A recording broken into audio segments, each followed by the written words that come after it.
Hey guys, remember Better Call Saul, Season 3, Episode 3, Sunk Costs. And once again, if you guys did not see my last video, I know that I'm very behind on the season, but I'm going to take the next 1 or 2 days to watch this entire season, review every single episode because I just can't review this show in one video. It'd be over an hour long, and I know you guys don't want that, but let's get into this episode because I definitely was really looking forward to this one, especially after that incredible cliffhanger in the second episode. Said before, it's one of my favorite cliffhangers the show has done, and this episode definitely didn't disappoint. While this was definitely a table setting type episode, there's just something so compelling about what the show can do with something as simple as a table setting episode. There were some incredible scenes in this episode.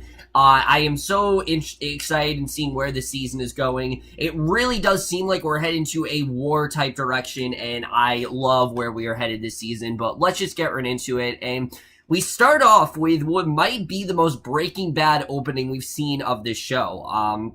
Because we've definitely had some really crazy sort of, pre-credit scenes, but nothing quite like this, where we see across the border in Mexico, there's this Los Polos Hermanos truck, and it drives towards this intersection, and I love the way this scene was shot, just the close-ups of the truck, and then us in the distance, seeing this old pair of sneakers, not knowing really how these two things collide, but knowing that there's definitely going to be some sort of, something that's going to intertwine these two items, just something as simple as the ignition of a truck. There was no other music here, just the ignition of a truck, was just so damn intimidating, and it was just so suspenseful. This entire scene, we see this old pair of sneakers, they're hanging from the power line over the road, and again, we have no idea what's going on at this point, but after the truck leaves, again, the truck keeps roaring its engine, and once it leaves, the laces snap, and the shoe actually falls onto the road, and again, we have no idea what's going on at this point, but I've said it before, the show just utilized the idea of silence so well, and sure, this wasn't silence, but it was one of those scenes where you do have to pay attention to, and the show really does know how to compel you. And while we don't know what this is really about, we assume it definitely is going to be addressed in this episode, and it is later addressed, and this was just an incredible way to start things off. It really to show the darker, more, sort of hubristic direction the show is really going into, and I really did love everything about this opening. It was dark, it was chilling, it was suspenseful, and I really do think it was the perfect way to start this episode, especially once you get to the scene after. This really was, I think, the perfect way to really start things off here. I don't really think they could have done it better, and again, the show just handled cold opening so well, and this is definitely, it has to be in the top 5 so far.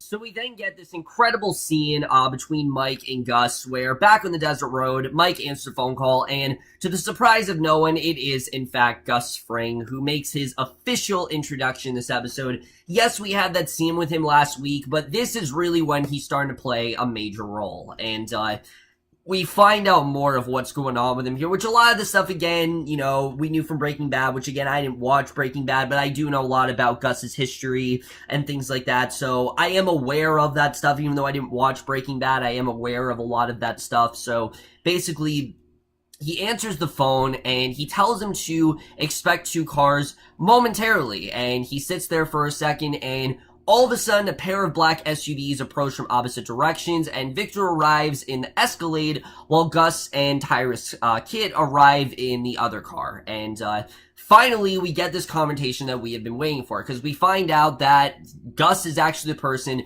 that sent Mike the note that said, don't, because he holds up the note he found in his windshield, and he asks Gus to elaborate. What's this note really about? Why are you sending these to me? What does any of this have to do what does any of this have to do with, this note? Why are you saying this to me? And, Gus tells him that it is not in his interest for Hector or Tuco to die at this time. And of course, we know that Hector and Gus are conspiring together. We know they've been working together. That's something we've known since Breaking Bad. And, it made sense why Gus is so adamant about making sure that Tuco stays alive. But he will basically, he tells him that Hector is an associate of his associate, and there's no way he's going to possibly let him die. There's no way he's gonna let Mike do that, even though Mike, you can tell, he's set on wanting to, kill Tuco, because Tuco did outright threaten his family, which I like the show remind us of that. It's been a little while since we've heard about that, so I like that we were reminded of Mike's motivation, that he will do anything for his family. Remember, this is all about protecting Kaylee and Stacy and making sure that those two are safe, because there were so many threats. I mean, remember, they had to leave their house because of different threats that were happening, so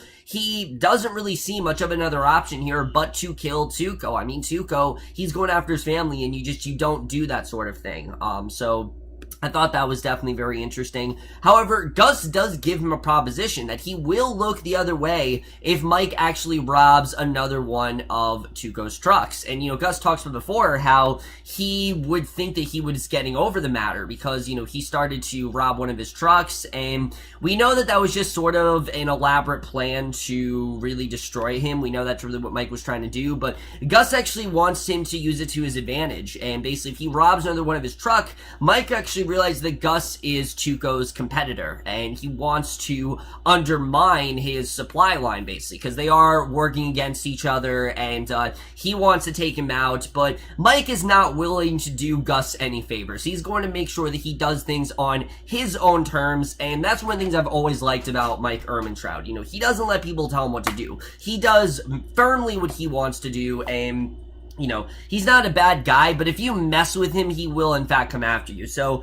he is not at all looking for Gus's best interest. He lets him know that he does have his own plan, and that's just not how he does things. And I love it. He tells him, look, I don't do things that way. I don't take orders from people. I do things the way I want to, and it makes sense, obviously. He's going to make sure that things go his way, because how does he know that what Gus wants is going to end up in his favor? It's probably not. I mean, we know how powerful Gus really is. We know how much he is set on making things go his way, and how he wants his empire, Los Polos Hermanos, to prevail. So how can he ensure Mike that things will go his way? He can't possibly do that, and Mike is very aware of that. So it actually was a very astute choice of him to not listen to Gus's orders, and I like that Mike is doing his own thing. He is pretty much running by his own agenda, and I'm definitely interested in seeing where this is already going to go. They're really setting this tension very well, and there's so many places where this story can go, and I can't wait to see where this goes from here. So Jimmy then contacts Francesca and tells her to clear his schedule, and basically to let him know that Kim's going to be late. Again,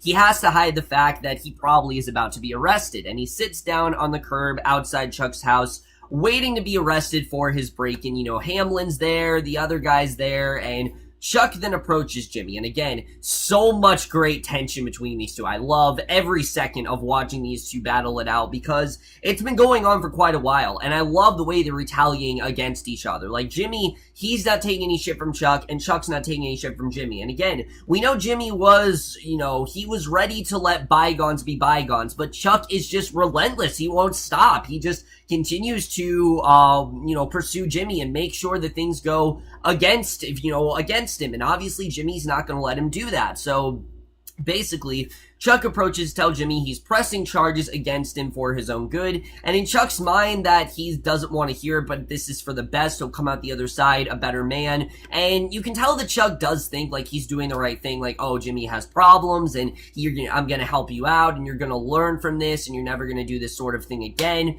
Jimmy doesn't really see it that way. He sees this as Chuck is, personally conspiring against him, which is essentially what Chuck is doing. And I do like the way the show is starting to show that Chuck isn't really trying to necessarily destroy Jimmy rather than teach him a lesson, but that's just not how Jimmy sees this. And that's not at all the way that Chuck should be going about this, basically, because, Jimmy coldly tells him that basically, in probably the most savage comeback possible, he tells him that sometime in the future, he will get sick again, and no one will be around when he dies alone. He's gonna die cold and alone, and no one's gonna care, and that's really it for Chuck. I mean, that's basically sets Chuck off to send Jimmy to jail, and that whole scene I love. I love that these two really are against each other right now. I mean, obviously, I do want them to make amends at some point, and I do think we're eventually going to get that, but I don't know. I mean, Chuck is just going so far that you can't help but, kind of cheer Jimmy on in this sense. So Jimmy's booked, he's photographed, he's fingerprinted, and it's sad. I mean, you don't want to see this kind of stuff happen to Jimmy, but of course, Jimmy was a man who was kind of living without the consequences, and he really kind of felt like he was above them in many ways. And a lot of people have, it's interesting because some people I read are condoning what Jimmy did, thinking that, oh, this is for the right things, which, I mean, yeah, there was a reason why he wanted to show that commercial, and he put it on for a reason. We know obviously why he wanted to do that, but he did run that commercial illegally, and he also did conspire, with Mesa Verde. All that kind of stuff was illegal what he did, and he does eventually have to pay for the consequences. So he's booked and he's fingerprinted, and DDA Bill Oakley actually shows up to gloat at his misfortune, and this is also the man that we find out, which I thought this was interesting. Bill Oakley, he's also someone who is actually the lawyer that got jealous of his Davis and Maine gig. Remember, he was actually upset about that, and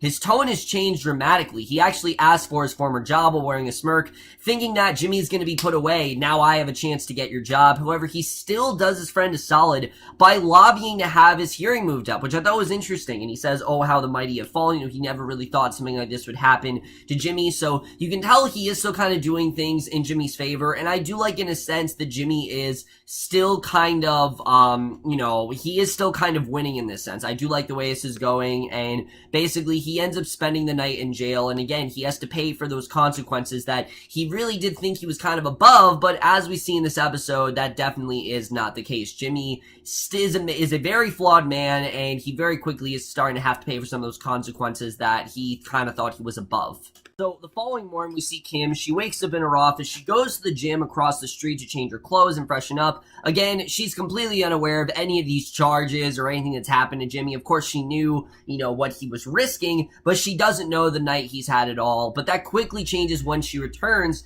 She encounters Ernesto, who we do see is very much on her side, which why shouldn't he be? I mean, Chuck did in fact fire him, and he straight up tells her that, and also the fact that Jimmy did get arrested, and that's enough for her to just go right into that courthouse. Obviously, she's very worried about that, and I like that Ernesto is staying on her side here. I think it's a smart move on his part, because even if obviously Chuck, it's just not really helping him out. He did in fact fire him, so if he gets rid of, Ernesto at least does have someone else to support him, and I definitely did like seeing that here. So basically, during his arraignment, Jimmy is pleading that he's not guilty, because in his mind, he genuinely believes that he's not, and Kim then bursts in the courtroom to be Jimmy's attorney, because she feels like this is her duty to do that, but he vehemently refuses and insists that he will represent himself in the case, that he doesn't need anyone to do this for him, and,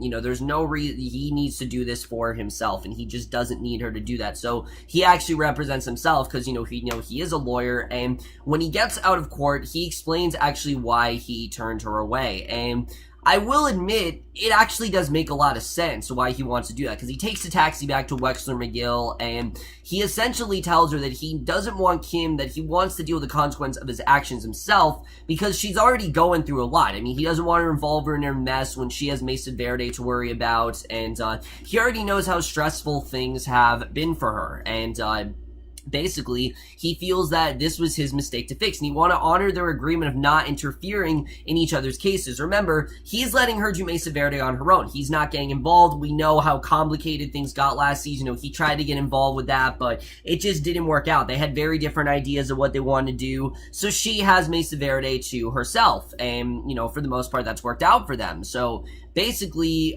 he feels like, this is his kind of mistake to fix, and she understands, but you can tell she's also really disappointed, because, I mean, she's just upset that Jimmy would do this in the first place. The fact that he's got himself into this mess, obviously she's not happy about it, and, I mean, yeah, there's definitely a reason for her to be upset, obviously, because of what Jimmy has done. I can understand why he wants to keep her out of it, but at the same time, I mean, how can she not be upset? And you can totally understand why she's upset with him here. So I thought that definitely made a lot of sense, but we see, meanwhile, in Mexico, Mike visits Gus's physician, Barry Goodman, and we get this great scene where he goes to this podiatrician and he asks for a bag of drugs. And we don't know what this is all about, but he places it in the trunk of his car next to, along with a rifle, and he later hides the drugs. And we'll get into that in a second, but I thought this was really good. We don't know exactly what he's going to do here, but he has a small package, and we don't know exactly what's inside it. And the show's always done a really good job with ominous, objects. Again, not really knowing what it's about, kind of going back to that opening. We don't really know what is in the contents of this bag, but just knowing what Mike is willing to do, it obviously is quite harrowing, what could actually be here. So I thought that, again, was a really good setup. I really did like what we got there. But at the courthouse, we then see Jimmy. He shows up with a burger and fries, and he meets Bill Oakley sitting in the hall. Think maybe he could use him to his advantage, which I actually like seeing. I like that, he actually feels like maybe he could actually use Bill Oakley here, and he chats up with him about his case, and Oakley tells him that he's not handling the case, that the whole Albuquerque's DA office has been conflicted out because they all know Jimmy too well, and they just can't really trust him. How do they know that he'll actually do things in their favor, and that things will actually, he'll actually be honest? Because, again, we know Jimmy, he likes to spin things around, and they all know Jimmy too well, and the prosecutor from Balin named Kyra Hay has actually been brought in, and seems like she's going to be the one to possibly help him out. So I like that he was honest with him here. Like Oakley, as much as he did try to seem like he would kind of work things out in his favor, I like that he was honest and told him, look, this might not be able to work out. We might not be able to do that for you, unfortunately, because of what you've done in the past. And if Jimmy hadn't done those things in the past, maybe they would prosecute him, but because of things and his actions, it's all kind of added up now, and you can understand why he doesn't really trust him right now. So basically, we then see, meanwhile, we then see after this, back in Mexico, Mike actually drives to the intersection we saw in the teaser, and he tosses the new pair of shoes, also the pair from the beginning, onto the power line. And I love the way that this was all kind of getting set up. Now we know what's going on here. We know what this is all about. We know what the power line's all about. We know this definitely has to do with something that Mike is doing. So I really did like the way that they set that up there. I thought that made a lot of sense as to what was going on there.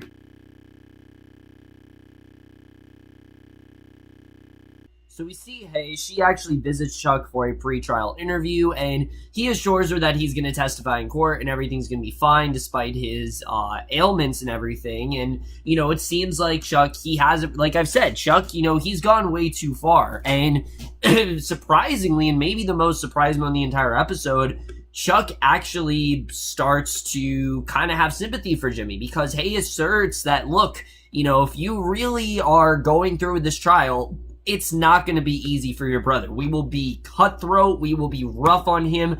What he did is completely illegal, and we're not going to show him any sort of sympathy. We're not going to do anything for him. What he did, the ball is kind of the ball is in your court as to what you want to do. And like I said, surprisingly, Chuck actually becomes kind of emotional. He actually tells Hay that Jimmy has a good heart, and he wonders if rather than throwing his brother in jail, maybe there's actually a better solution for everyone. So this kind of makes us think that maybe there won't be a trial. Maybe this won't go better for Jimmy. The problem is, I think Chuck is kind of learning this a little too late because of the fact that Jimmy already has all this stuff planned, and he already plans on, trying to make this go in his favor. Kim is already, he doesn't want Kim to represent him. We'll get to that in the end, but the way this ends, I don't really know if it's going to go the way. I think Chuck wants it to go the way, and I think he knows that he fucked up and he kind of needs to pay his debt to Jimmy somehow, but unfortunately, I think it's just kind of too late for that, so I don't really know how that's going to go. But we then see later from a sniper's nest, we essentially get the cold open, and we see Walder's lookout. Mike is spying the truck that he's about to steal, and unbeknownst to him, we see Hector's actually in the truck, and both he and the driver head out to their drop-off, and before they can pick up anything, he fires off a warning shot, and he can't shoot the driver without shooting Tuco as well, unfortunately. And the drug runners eventually assume it's actually from a hunter nearby, which I thought made a lot of sense, because the way he's, handling this, it could not possibly be from Mike. So basically, he shoots the shoes spraying cocaine collected earlier during his visit with Dr. Goodman on the truck's roof and rear bumper, and when the drug runners reach the border, they're arrested after a drug-sniffing dog detects the cocaine. So it does seem like this is kind of working out for Mike. I mean, they're arrested, Mike is kind of getting off scot-free. I don't think it's going to last, though. I think Mike thinks this is going well for him. I don't know if it's going to continue to go as well as he thinks it's going to. Because, right now it seems like everything's okay, but there is still a Gus out there, and we know that Gus doesn't want Tuco dead, so especially since Mike didn't comply, I mean, I'd be scared, especially because we know how intimidating Gus really is and how he can really be with the way he approaches things. I would definitely be scared about how this could go. So we then get to the end of the episode, which I really did love. We see Jimmy actually informs Kim that, hey, at Chuck's behest, has offered him pre-prosecution diversion, which means that Jimmy can avoid jail time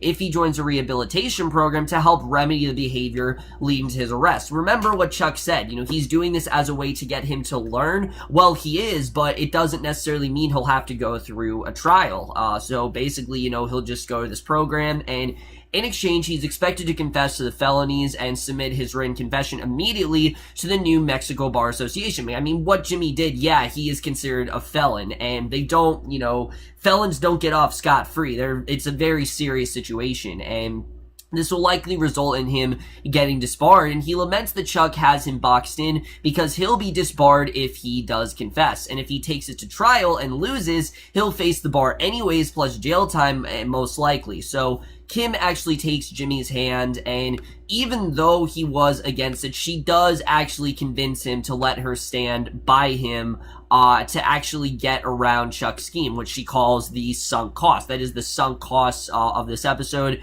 And Jimmy's shocked she would ever do such a thing, but is encouraged by the help, that she would actually represent him in court, and he's encouraged and basically says that he'll take that PPD and he's going to shove it right up Chuck's ass, and that is the way this episode comes to an end. But let's just get into this episode and where I think we're going to go from here. So once again, just like the last episode, it is kind of pointless to do a whole sort of, oh, here's what I think is going to happen, but I'm into the season, so I'm going to do it regardless. Let's first talk about this whole thing with the trial, because there are a lot of things going on here. First of all, you got Jimmy and Kim, who I like that Jimmy did allow Kim to represent him. I do still think that we're getting to the end of their relationship. I do. I mean, the way things are going, they have such different approaches, and they're such different people, and the way they want to go about things is so different, and we know that Kim is already upset with Jimmy, so I do still feel we're getting to the end of their relationship, and things, no matter what happens, I don't think things are exactly going to go well for them here. But despite that, I do still think that, we can tell that Kim does love Jimmy, and she'll do anything for Jimmy, and I like that Jimmy did comply. The problem is, I don't really know if this is gonna work out for Jimmy. I mean, Jimmy's convinced that maybe he'll be able to get off scot-free. He'll just join, he'll still have to, he'll still be disbarred and everything, but he won't have to go to jail. He'll just have to take this class, and, he'll just have to go to a rehabilitation program and confess to being a felon, and then he's fine. And then you have Chuck, on the other hand, though, who Chuck feels like maybe he is going too far, and maybe he is sort of, taking matters in a very unnecessarily harsh, approach. But the problem is, what Chuck's done is already done. He already recorded Jimmy. He already had Hamlin and, the other guy witnessed what Jimmy was doing. Jimmy was already sent to court. Jimmy's crime is already out there. It's not really Chuck's decision at this point. Right now, it's in the hands of the jury and Jimmy's lawyer. And that's really how this stuff kind of works. And that's what really sucks for Chuck. I mean, you can tell that Chuck is starting to come around. He's starting to realize, holy shit, what am I doing here? Which I mean, you can understand that after, I think anyone would, anyone would really feel the way, and I like that. I mean, it does humanize Chuck. It shows that he's not this devil person that we've known him to be. He's just someone who takes things very far, and I think he's realizing that he is going a bit too far, so I don't really know where that's going to go. I'm hoping things do go in Chuck's favor, but I just don't think that's going to happen. I think Chuck wants things to go better for Jimmy, but, if you really thought that, you should have thought of this episodes ago. Now's not the time to change your mind. If you really want to change your mind, you should have done that episodes ago, and now that he is suddenly starting to realize what he's doing, it's just kind of too late. So I don't know how that's going to go. Let's talk about Mike, because again, you got Mike who thinks that he's completely fine with taking out Tuco, and